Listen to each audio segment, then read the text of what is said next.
He suggested as well that American citizens who have committed violent crimes, murder, and other crimes will be the next group of people that he tries to get out of the country.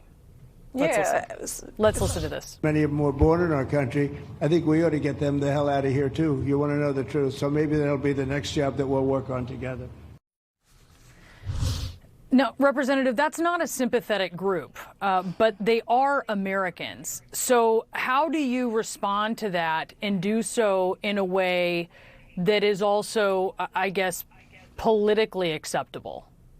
So first of all, what Donald Trump is talking about doing is definitely unconstitutional, and he should know, him not having been put in jail for some of the atrocities that he's committed.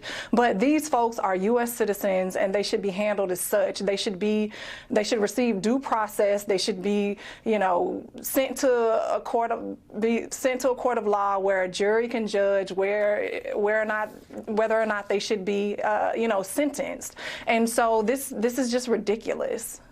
There's been a lot of cooperation with the state of Florida, Governor Ron DeSantis, on this particular detention center.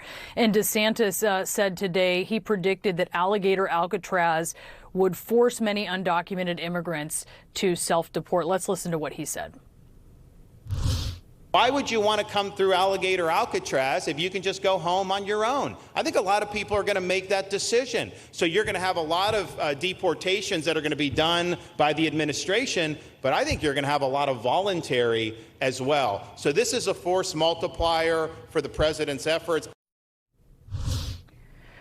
I know you disagree with him, but do you think that he has a point that there are people who will look at whether it's this detention center or other Trump policies, and it will make it less appealing to try to come to the U.S.?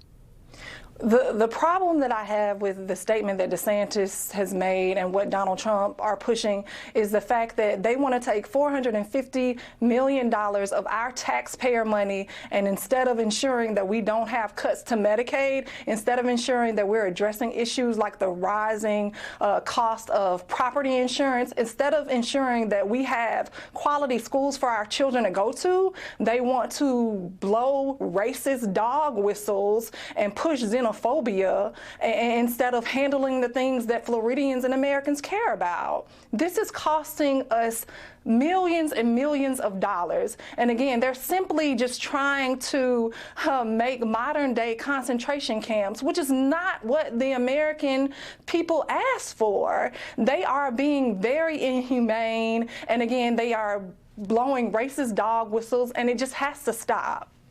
State Representative Angie Nixon, thank you so much for being with us. Thank you.